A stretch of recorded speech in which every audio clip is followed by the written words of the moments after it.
Nobody interrupts Reba McEntire. Not because she demands respect, because she's never needed to. That morning, Joy Behar found out why that reputation exists. It started as a compliment. "You're the toughest woman in country music," Joy said, smiling. Then the smile changed.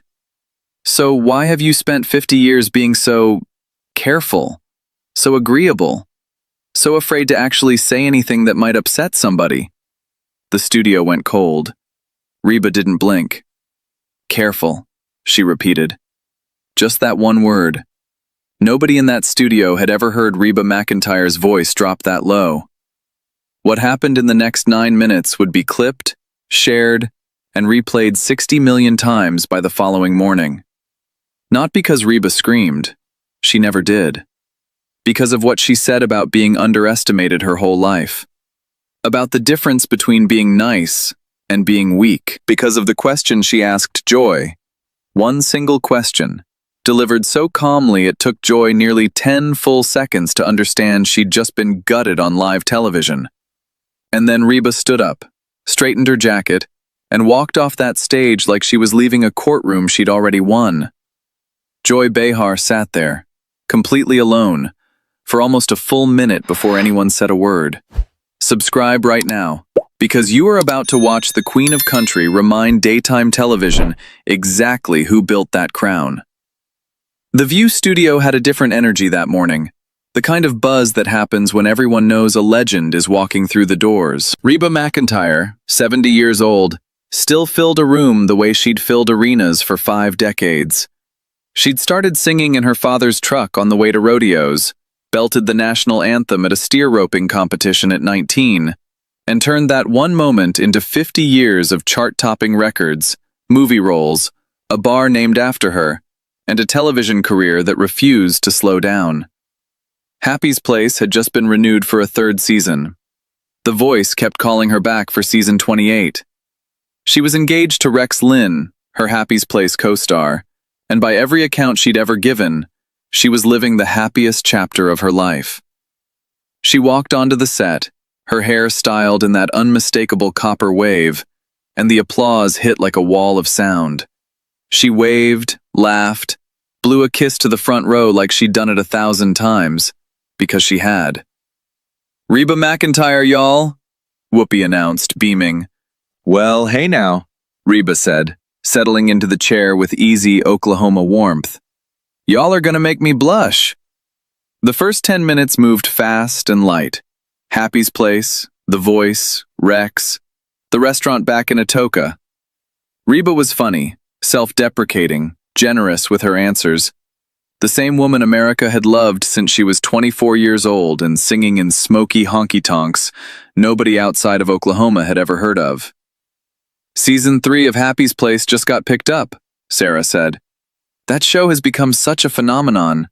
What do you think fans connect with?" "I think folks are just tired," Reba said, laughing. "Tired of everything being so mean all the time.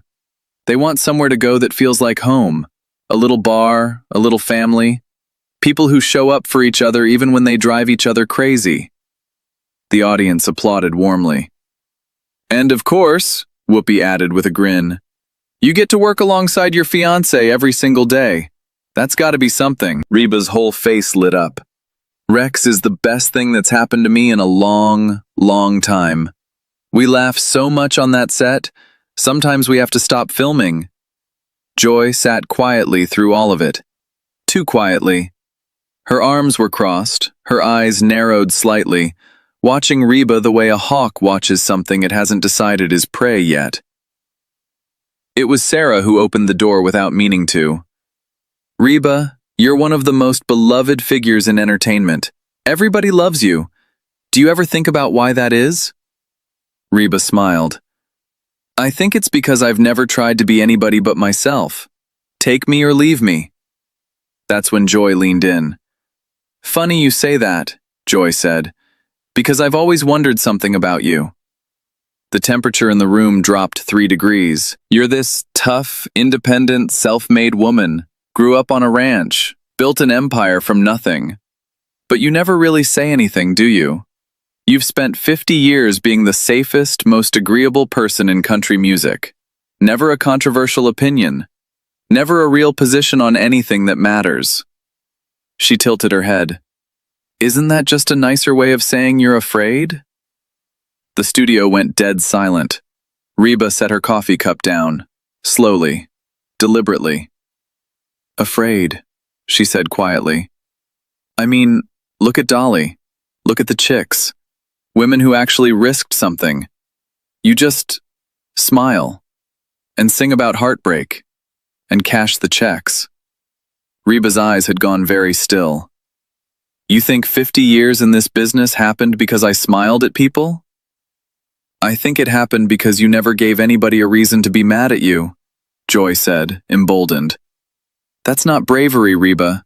That's strategy. Careful, agreeable, 70 years old and still playing nice on a network sitcom, Joy continued, warming to her own momentum. At some point, doesn't a woman have to ask herself if she's still relevant? Or if she's just comfortable? The word landed heavier than Joy seemed to expect. Something shifted in Reba's expression. Not hurt, exactly. Recognition. The look of someone who'd heard this particular insult in a dozen different rooms across 5 decades and had simply gotten tired of letting it pass. Relevant, Reba repeated softly. And let's be honest, Joy pressed on, sensing an opening. Even your relationship with Rex feels a little convenient. A cute romance for the cameras on a show you two happen to co-star in together. Doesn't that ever feel a little too neat? The studio audience actually gasped audibly at that one. Even Sarah flinched. Reba was quiet for a long moment, and when she spoke, her voice had gone dangerously calm. You just brought my fiancé into this. I'm simply pointing out the optics. There are no optics, Joy. There's a man who sat with me through 2 years of chemotherapy scares with my mother, who never once complained about driving 4 hours round trip so I could sit with her in Oklahoma, who proposed to me in our own backyard with no cameras, no publicist, no plan for anyone to ever find out until we told them ourselves. You want to talk about convenient? Try building a real relationship after 65, in an industry that thinks women my age should be grateful for company, let alone love. She let that settle. But go ahead, turn that into a headline too if it makes you feel better about yourself. Let me tell you something about strategy. Reba's voice had dropped an octave, and it carried a weight that made the audience lean forward as one body. I was singing in bars in Oklahoma at 19 years old, where men twice my size decided a female singer was an invitation. I learned real quick how to end a conversation without ever raising my voice. That's not fear, sweetheart. That's survival. That's exactly my point. I'm not finished. 2 words and Joy actually stopped talking. In 1991, I lost 7 members of my band and my tour manager in a plane crash. 7 people. Some of them had families with babies at home. I had to call those families myself. I had to decide, at 36 years old, whether I was ever going to walk on a stage again. The studio had gone completely silent. Somewhere in the audience, someone had started quietly crying. I walked back on that stage 3 weeks later, because if I didn't, their deaths meant even less. You want to talk to me about brave? Joy shifted in her seat, and for the first time her confidence flickered. I didn't know about the details of that. No, you didn't. Reba's eyes hadn't left her. Because you didn't do your homework, Joy. You did an assumption. There's a difference. I'm simply saying that a public figure with your platform, my platform. Reba let out a short, humorless laugh. You think I don't know what a platform is? I stood in front of the Country Music Association and fought for radio play for female artists, back when program directors told us straight to our faces that they'd only play 1 woman an hour. I didn't do it with a hashtag, Joy. I did it in boardrooms nobody filmed. She paused, letting the silence stretch a beat longer than was comfortable. You want to talk about hard conversations?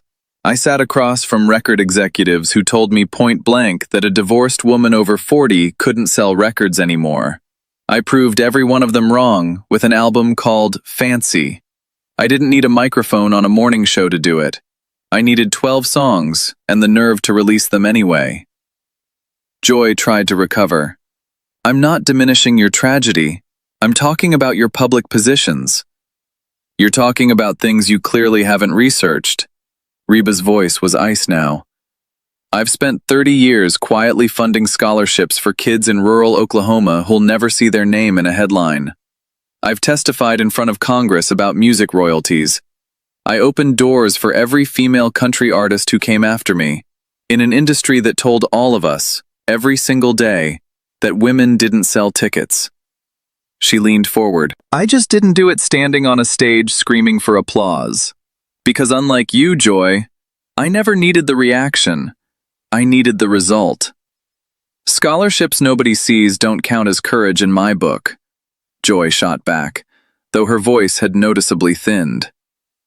They're not supposed to count in your book. Reba's response came instantly, without heat, which somehow made it land harder. They're not for you. They were never for you. That's the entire point you're missing, Joy. Not everything good in this world needs an audience to be real. That's a nice speech, Joy said, but her voice had lost its edge. Doesn't change the fact that you've avoided every hard conversation for 5 decades. Which hard conversation exactly? Reba's tone was almost gentle now, the most dangerous tone she had. Go ahead, name one. Joy hesitated. The pause stretched 2 full seconds, then 3. I'm saying generally, you can't name one. Reba shook her head slowly. Because you didn't come here with an argument, Joy. You came here with an assumption. You assumed that because I'm polite, I must be empty. Because I don't perform outrage on command, I must not feel anything real underneath it. Fine, Joy said, straightening in her chair, trying to regroup. What about politics? You've never once said who you vote for, what you believe, where you stand on anything that actually divides this country. And you think that silence means I don't have a position? Reba's eyebrow rose slightly. Or does it just mean I refuse to hand you a headline?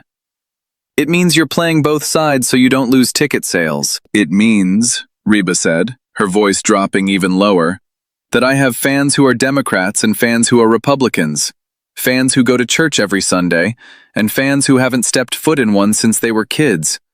And every single one of them has stood in an arena with me and sung Fancy at the top of their lungs like it was the only thing that mattered that night. You want me to trade that for a headline on your show? I'll pass. That sounds like a business decision, not a principle. Does it?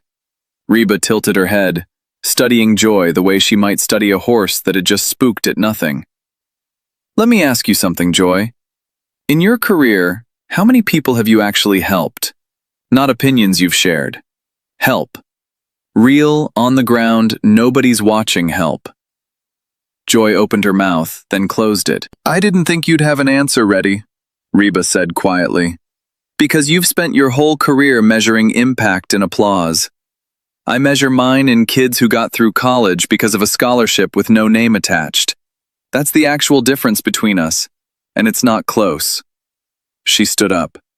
That's the laziest kind of judgment there is. The audience was frozen. Whoopi's hand had drifted toward her earpiece, but she didn't move to interrupt. You know what the real difference is between us, Joy?